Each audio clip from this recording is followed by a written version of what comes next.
Hello guys, Assalamualaikum dan salam sejahtera. Welcome back to Hafiz Channel. So kita sambung soalan langkah kimia kita untuk subjek SPM.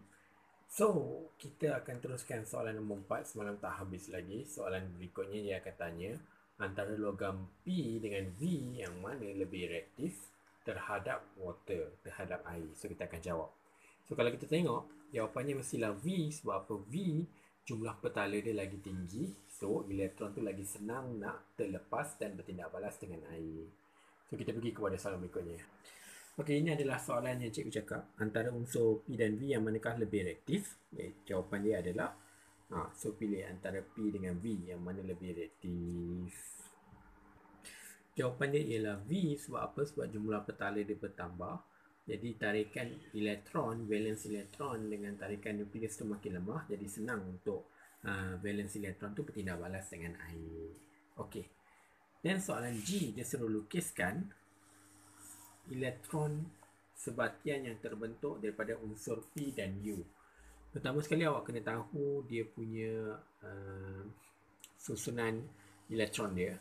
So contoh P dia 281 sebab nombor proton dia adalah 11, manakala U nombor proton dia 17, dia adalah 287.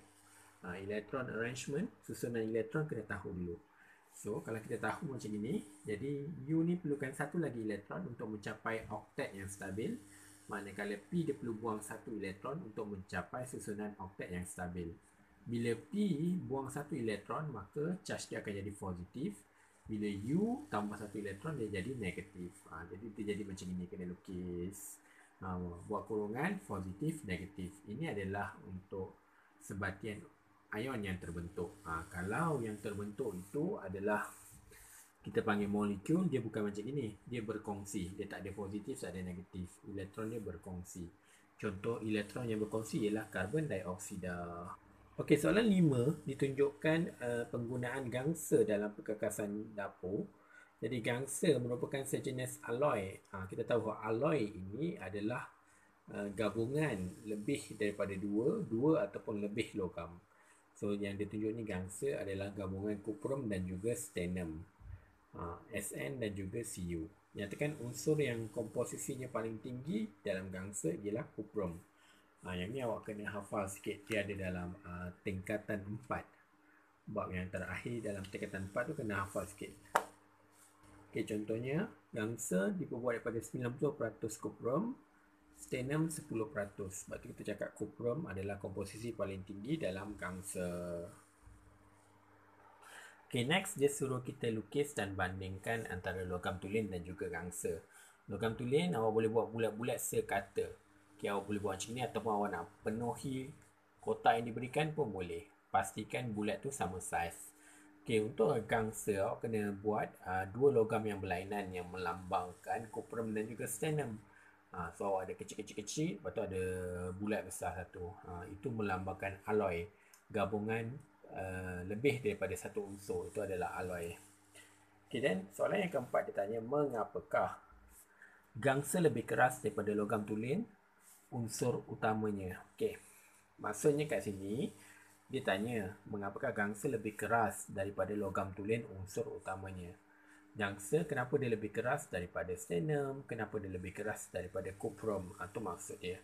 Kerana apa? Kerana atom stannum yang berbeza saiz mengganggu susunan atom kuprum tulen yang teratur dan menghalang penggelongsoran berlaku. Okay, kat sini ada dua poin. Ini macam susah kan. Poin yang pertama kita cakap simple lah. Ini susah. Secara simpelnya kita boleh cakap gangsa terdiri daripada dua atom yang berbeza, iaitu stannum dan kuprum. Atom yang berbeza tersebut menghalang penggelongsoran daripada berlaku. Okey, itu jawapan dia. Penggelongsoran tidak berlaku, maka dia lagi kuat. Okay, soalan B pula. Pelajaran 5.2 menunjukkan pertambahan sisa botol plastik yang terhasil setiap tahun. Polyetilena terephthalate PET merupakan polimer yang digunakan dalam pembuatan botol plastik. So, Dia tanya kat situ apakah maksud polimer. Dia bagi satu contoh, lepas tu dia masuk polimer.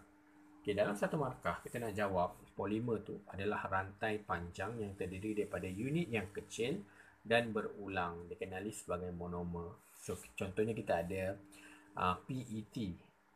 Contoh paling senang adalah polyetina. Polyetina terdiri daripada gabungan monomer etina. So polimer ni maksud mudah dia rantai panjang yang terdiri daripada unit yang kecil yang berulang. Dia unit kecil tu berulang, nama dia monomer. So dia suruh lukis macam mana bagi PVC, polyvinyl chloride. Okay, maksud vinyl chloride kat sini, dia adalah satu polimer, ada 2 karbon, 3 hidrogen dan 1 klorin, Cl. Dan kita buat N ni sebab kita tak tahu ada berapa repeating unit dia. Kita tak tahu ada berapa rantai kecil yang berulang.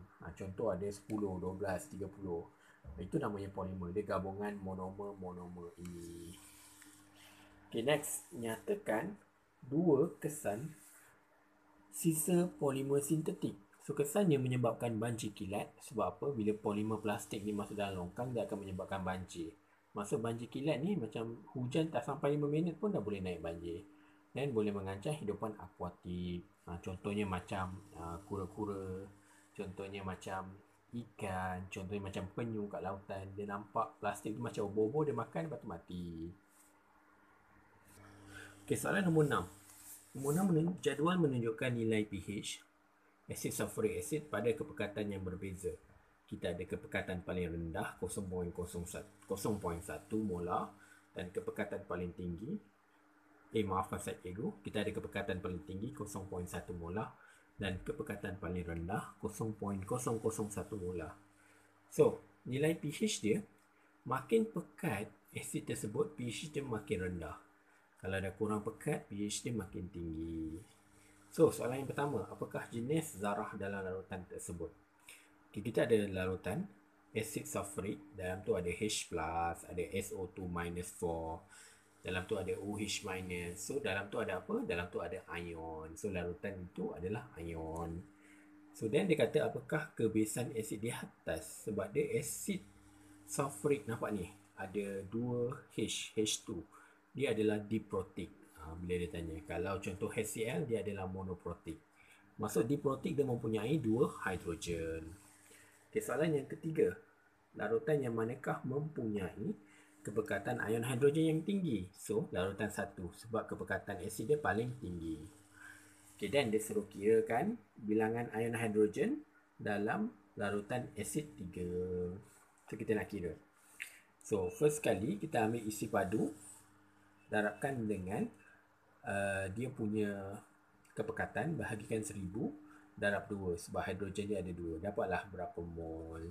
Dan dapat nombor mol tu darabkan dengan Avogadro number. Dapatlah 12.04 darab 10 kuasa 18. Okey, faham? Sebab mula-mula nak cari mol, formula dia sama dengan N sama dengan mv/1000. Tapi hidrogen dia ada 2, kena darab 2. Dan baru darab dengan Avogadro number. Okey, kita tengok dalam gambar rajah yang ditunjukkan. Soalan B, rajah 6 menunjukkan susunan radas yang memiawaikan larutan asid 2. So, kita ada larutan natrium hidroksida 0.1. Secara basicnya, bila asid campurkan dengan alkali, kita akan terhasilnya garam. Ini proses namanya proses peneutralan, titration. So, kita nak tengok kepada soalan dia. Maksudnya kat sini, dia nak tahu berapa banyak isi padu asid yang digunakan untuk meneutralkan larutan natrium hidroksida. Okey, kita pergi kepada soalan dia. Dia kata, hitungkan isi padu asid yang digunakan untuk meneutralkan larutan natrium hidroksida. Pertama sekali awak kena kira bilangan mol natrium hidroksida. Sebab dia cuma bagi isi padu dan juga kepekatan natrium hidroksida. So, kita boleh kira N sama dengan mv/1000. Kepekatan darab isi padu bagi 1000. So, kepekatan dia dah bagi 0.1 darab 25. Isi padu pun dah bagi 1000 dapatlah 2.5 kuasa 10 negatif 3 mol. Okey. Yang kita cari ni adalah untuk sodium hidroksida. Awak kena bina satu persamaan yang seimbang sebelum nak kira untuk kita nak kira asid punya berapa. So, persamaan yang seimbang H2SO4 sulfuric acid tidak balas dengan natrium hidroksida akan dapat natrium sulfat tambah air. So, berdasarkan persamaan 2 mol natrium hidroksida bertindak balas dengan 1 mol H2SO4. So, yang kita kira ke atas ni adalah untuk 2 mol. So, nak bagi dia seimbang, jadi 1 mol sama dengan 2.5 bahagi 2. Dapatlah sebenarnya nama mol H2SO4 ialah 1.25. Darab 10 kuasa negatif 3. Okay, bila dah tahu nombor mol dia berapa, nak tahu isi padu asid sama dengan boleh gunakan formula N equal to mv over 1000. Sekarang mol kita dah tahu. Sekarang isi padu kita tak tahu. N sama dengan mv over 1000. So, kita kena darabkan dia. Nama mol darab 1000 bahagikan dengan kepekatan dia 0.01. Dapatlah 125 cm padu. So, nyatakan petunjuk yang digunakan. Digunakan phenolphthalein. Korang akan observe warna dia. So, dia akan tukarlah daripada warna pink cair kepada sama ada daripada warna putih kepada warna pink cair. Dia akan tukar warna macam itu. Kalau korang buat sampai dia jadi warna Ribena tu dah tak betul lah dalam eksperimen. Dia tak boleh jadi pekat sangat. Dia kena jadi warna pink cair je. So, itu je untuk bahagian A. Jangan lupa mengulang kaji. Okay, bye.